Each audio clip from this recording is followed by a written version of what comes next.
Bonjour et bienvenue à tous sur cette formation. Je m'appelle Geoffrey, je suis formateur depuis plus de 15 ans, certifié Microsoft, et je vous propose d'embarquer avec moi dans une aventure qui va vous permettre de découvrir ce logiciel dont on entend très souvent parler, ce logiciel de présentation qu'est PowerPoint. Qu'en est-il? Est-il si difficile que cela à maîtriser, à comprendre, à prendre en main?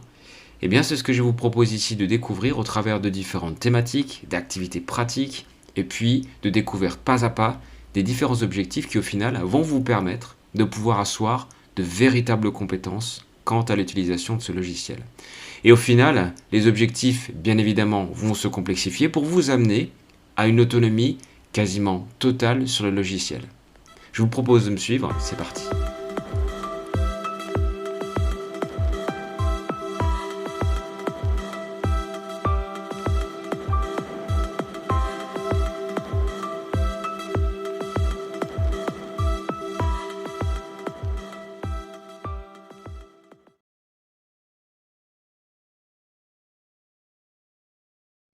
Pourquoi accompagner le discours d'un visuel? Eh bien tout simplement parce que cela va vous permettre d'imposer des mots-clés. Effectivement, lorsqu'il s'agit de faire une présentation à l'oral, mais aussi la préparation du support, votre présentation PowerPoint, il est important de penser en termes de mots-clés.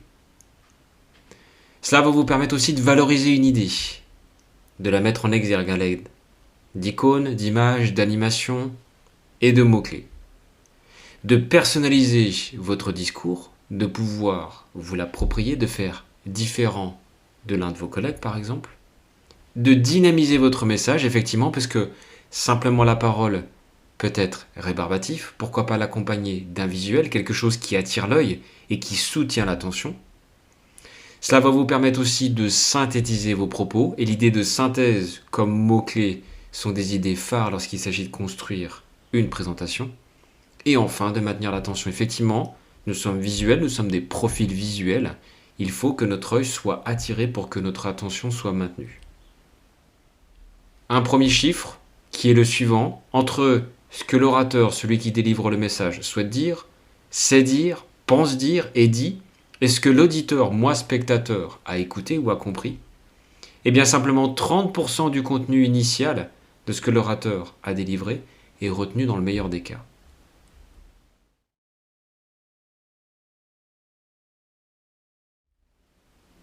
Quelques règles d'or donc à respecter lorsqu'on construit une présentation. La première chose, la clarté de votre discours, mais aussi de votre présentation. Les éléments sont bien disposés, ce n'est pas fouillis, ce n'est pas brouillon. La cohérence même entre les illustrations choisies, les vidéos choisies et vos propos, l'objectif à atteindre avec cette présentation. La lisibilité même de votre support, effectivement. Est-ce que les éléments sont bien placés? Est-ce qu'il y a très peu d'éléments? Vous avez choisi d'utiliser des éléments texte avec parcimonie, ce qui rend votre support accessible à tout le monde. La simplicité, comme la présentation que l'on a faite précédemment avec très peu d'éléments à l'écran. Et enfin, la prise en compte de l'auditoire. À qui vais-je délivrer cette présentation? Un mot-clé, homogénéité. Effectivement, les diapositives doivent se ressembler. Autrement dit, il est important de ne pas varier trop les dispositions. Il doit y avoir des éléments communs qui se répètent et se répercutent d'une diapositive à une autre et que votre auditoire comprenne effectivement qu'il y a une certaine cohérence de la construction à la fois de votre propos oral et à la fois de votre support visuel. Les phrases, entre guillemets, on y viendra par la suite, que vous allez utiliser dans votre support doivent avoir toute la même structure afin que le message soit accessible à tout le monde très aisément. Deuxième mot-clé, la parcimonie. Trop de mots, c'est pire que pas assez. Effectivement, on va y venir par la suite. Il est important de ne pas utiliser trop de mots. Des phrases complètes, vous pouvez être sûr que votre auditoire ne les lira pas. Et vous allez perdre l'attention de votre auditoire à ce moment-là. La règle du 36, c'est tout simple. 6 mots par ligne et 6 lignes en moyenne. Même si 6 lignes en moyenne peut être beaucoup à l'écran sur une diapositive, il est préférable de faire moins. Si on respecte cette règle du 36, on sait déjà que notre présentation aura une structure adéquate.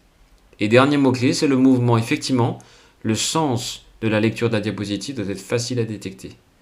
Effectivement, lorsqu'on utilise des schémas, des dessins, on peut s'y perdre, on ne sait pas par où commencer, est-ce qu'on commence de la droite, de la gauche, du haut vers le bas. Effectivement, il faut que ça soit facile à détecter.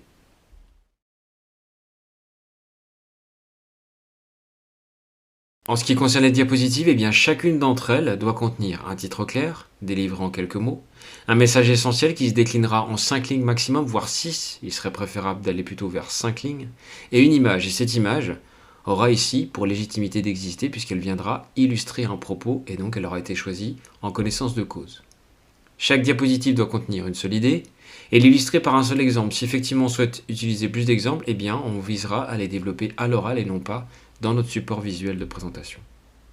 Respecter une charte graphique, garder des règles de composition stables, la taille des titres, la couleur, les fonds de page, mais varier la présentation, puisqu'effectivement, en variant la présentation, eh bien, on va surprendre l'auditoire et l'auditoire aura son attention maintenue. Utilisez au plus 50% de l'espace et ne pas hésiter à laisser des blancs. Effectivement, ces blancs vont permettre d'aider à la compréhension et de maintenir l'attention. En ce qui concerne la disposition du texte, voici quelques règles à suivre. Ne pas hésiter à aligner le texte à gauche, ne pas nécessairement le centrer. Et parfois même l'aligner à droite, tout dépend de là où vous le placez dans votre diapositive. De préférer les idées courtes, pas de longues phrases qui vont venir ici perturber l'attention de l'auditoire. Évitez les points en fin de ligne. Aérez vos idées, laissez de l'espace, laissez du blanc. Et limitez le texte dans la partie basse de l'écran. Effectivement, si vous vous situez dans une grande salle, eh bien la partie basse ne sera pas visible par les personnes qui se situent à l'extrémité de la salle. En ce qui concerne la longueur des textes, inutile de rédiger de longues phrases, puisque personne ne prendra la peine de les lire. Donc ici, on revient aux règles de départ. Aux règles d'ordre de départ, utilisez des mots-clés.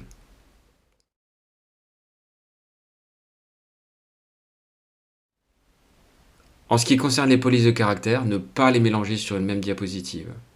L'effet escompté ici sera différent de celui qu'on attend.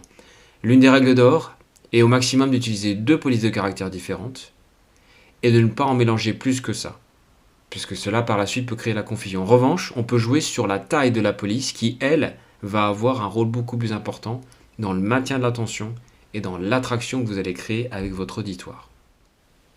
En ce qui concerne la taille des polices et de vos titres, il est conseillé d'utiliser un corps 44, c'est-à-dire d'utiliser la taille en 44 points de vos titres, si toutefois ils sont suffisamment courts. S'ils sont trop longs, dans ces cas-là, il faudra revoir la taille à la baisse.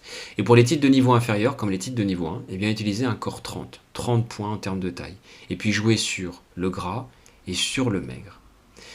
L'important est d'uniformiser la taille de la police d'une diapositive à une autre, que la cohérence soit reconnue par votre auditoire. Il est possible de jouer sur l'espacement entre les lettres lors de la création de votre présentation, et il s'avère que plus l'espace est limité, plus l'espace entre les caractères est moindre, plus cela va créer une dynamique. Et en ce qui concerne l'italique, attention à ne pas en abuser et de comprendre quand l'utiliser, puisque les mots en italique vont être plus difficiles à lire par votre auditoire. Donc ne pas en abuser, surtout partir du principe que si jamais vous utilisez l'italique, il sera réservé en général pour une citation, une remarque ou une précision à apporter sur un élément que vous venez de mentionner.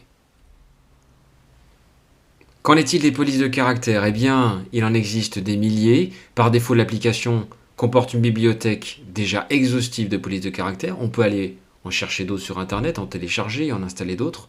Et puis, partir du principe qu'on souhaite avoir et créer un effet différent avec des polices de caractère très sympas, et se dire que l'effet escompté sera là auprès de l'auditoire. Mais l'effet peut être tout à fait autre, puisque vous pouvez rendre presque illisibles certains de vos propos, si votre auditoire, par exemple, se trouve à une extrémité de la pièce.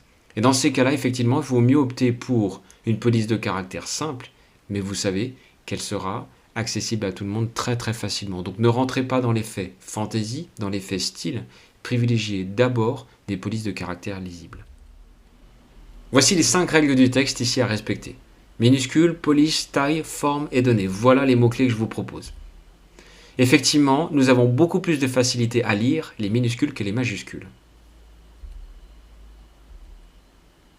Pour les titres et pour la police, une police sans sérif, c'est-à-dire sans empattement, comme la police de caractère par défaut, la police Arial, sera adéquate. Et en ce qui concerne le texte, les descriptifs que vous allez apporter dans vos diapositives, eh bien une police sérif avec des empattements comme la police Times New Roman, qui sont des polices simples, pas fantaisistes, mais qui seront accessibles à tout le monde.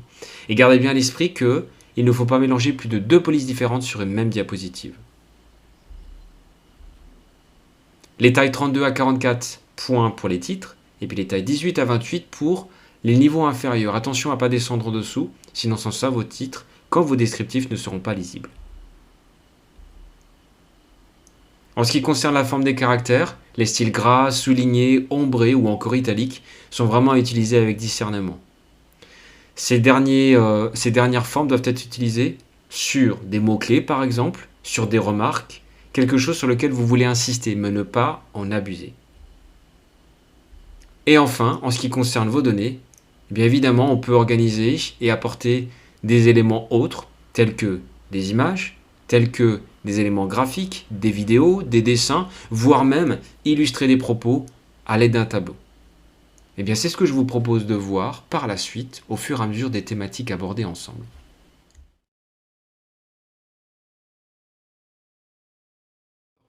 Eh bien, effectivement, les couleurs ont un véritable enjeu lorsqu'il s'agit de créer une présentation et de la présenter à l'oral par la suite. Parce que ces couleurs vont venir augmenter la motivation à lire.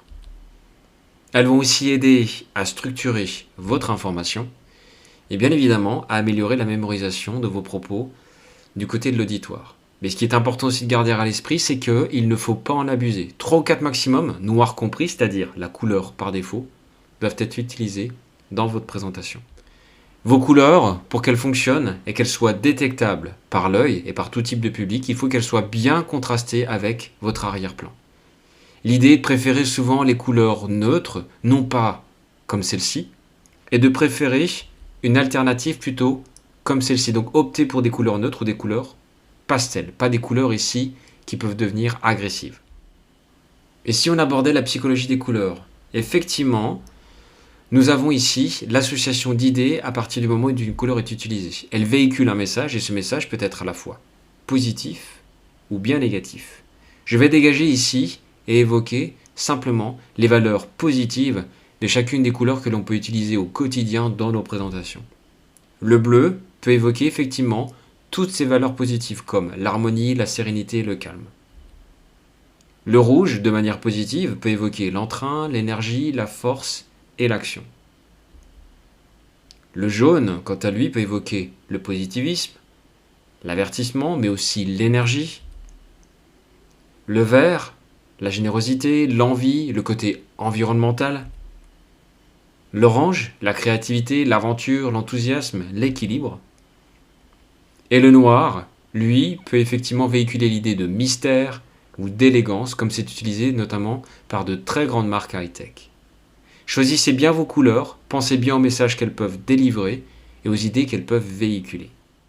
En ce qui concerne les couleurs, le choix sera libre et dépendra tout simplement de l'objectif que vous allez aborder, de la thématique abordée et du public rencontré. Qui est votre auditoire? Voici un exemple ici.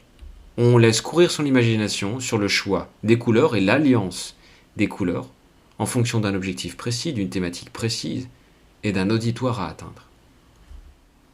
Pourquoi ne pas envisager ici d'associer des formes et des couleurs, comme à l'aide de cette citation courte où on a désiré mettre en exergue les 3 derniers mots à l'aide d'un surlignage rouge, d'une couleur vive et d'un changement de couleur de police de caractère en blanc.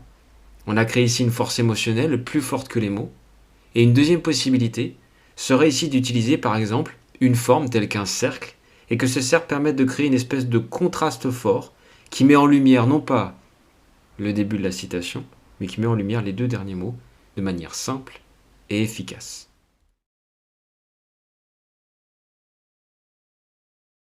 Qu'est-ce qui peut être le plus irritant, le plus rébarbatif lors d'une présentation PowerPoint? Eh bien, les 3 éléments irritants sont tous reliés à un même phénomène, qui est celui des diapositives qui sont surchargées de texte. Effectivement, à l'aide de schémas, on va voir la découpe de ces facteurs les plus irritants.